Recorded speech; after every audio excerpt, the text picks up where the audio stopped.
Hi, Peter Walker here and welcome to today's edition of The Transition Guy. In today's episode I want to look at online networking and more specifically LinkedIn. See, forever in the day networking's been part of day-to-day business life. Whether you go to BNI, Chambers of Commerce, Rotary Club, Institute of Directors, perhaps even golfing. You see, golfing's probably one of the most widely used networking tools available. Imagine this, you're going to play a round of golf. A round of golf can sort of be, 4 hours plus? You're spending 4 hours with someone. How much do you get to know about that person in 4 hours? Quite a lot. It's a very intimate environment. Now, networking is really good if you are you love golf, or you're quite sort of extrovert and you enjoy going into sort of big rooms, meeting loads of people, etc., and just talking very quickly. The chances are though, for a lot of people that are not extrovert and are totally introvert, that kind of environment just isn't conducive for a happy person. See, I know a lot of introverts that go to networking events. They go to it because they feel they're obligated to, but they absolutely hate it. And you know what it's like, if you absolutely hate something and you've not bought into it, do you honestly think you're going to be the best at it? Absolutely not. So for me, back in 2007, I believe, I sort of latched onto LinkedIn. And it was a relatively new platform back then, but for me it was absolutely brilliant because it was like networking for introverts. For me it was, okay, wow, I can get to meet people, I can get to sort of put my profile out there and get people to come and sort of connect with me. There's a couple of school of thoughts here, because I've noticed there's a lot of negativity right now with people where they're totally fed up with loads of people just absolutely connecting with them. They don't know these people from Adam, and they're thinking, okay, well, these people are just trying to sell to me. And I know people that actually play with these contacts and think, okay, I'm going to get some sort of connection revenge on you and play with you, and of course it'll be sarcastic or whatever. And I know loads of people that do that, and that's absolutely one school of thought. Over the years I've kind of adopted a different school of thought. My school of thought was, well, I'm going to be in a room. If I'm in a room with people, I don't tend to speak to that many.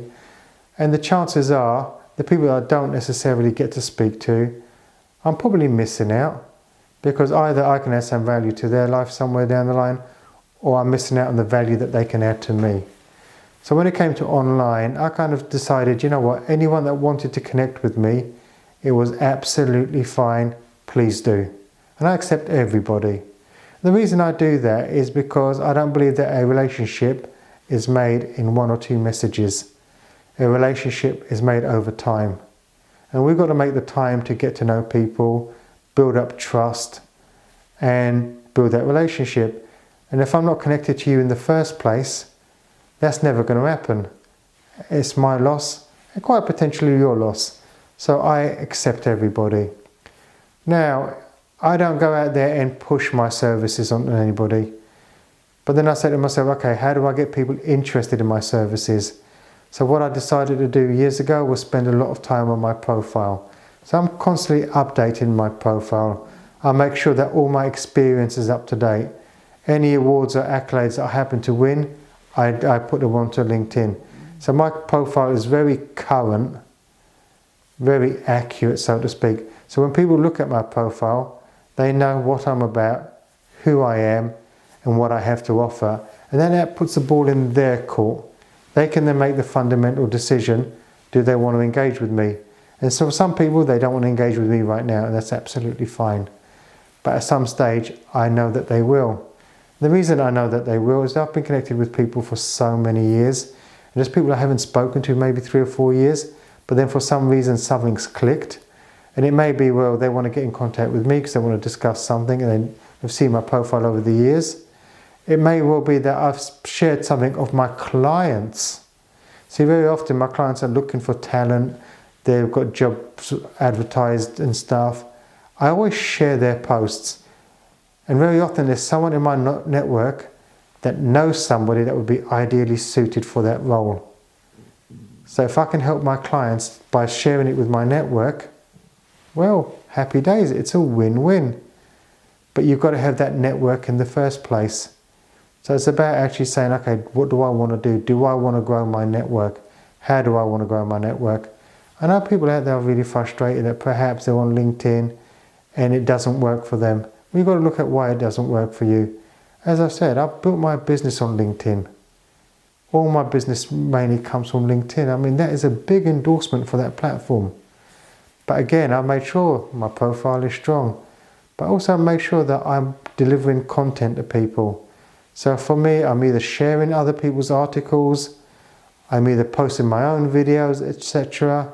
And I get people come to me, they want to sort of talk to me more about coaching, either because they've seen my profile, seen my videos, or more importantly, perhaps one of my contacts absolutely loves a piece of content that I've shared, and they've shared it to their network, and someone in their network has seen it, they've decided that it's right for them, and they've got directly in contact with me. See, when it comes to networking, it's never just about the one-to-one relationship, it's about the one-to-many. But you've got to work at it. I'm on LinkedIn day in, day out. I spend the whole day on LinkedIn. I have a ritual. I spend a morning, about 20 minutes in the morning on it, just keeping up, making sure I'm up to speed. Is there anything that interesting that I've missed? And then I normally close out the day on LinkedIn. Again, because you never know, so much happens during the day. It's just good to have that close-out period. But you've got to participate in order to reap the benefits. Now, LinkedIn's a huge topic. We're not going to cover it all today. If you want a more detailed explanation, if you want to sort of pick my brains on how I built my business using LinkedIn, by all means, head over to Bulker.com and get in touch. Alternately, you can go out there and you can find specialist LinkedIn trainers that do a great job at giving you the basics so that you can go out there and build on them. But whatever you do, do something, because failing to learn is learning to fail.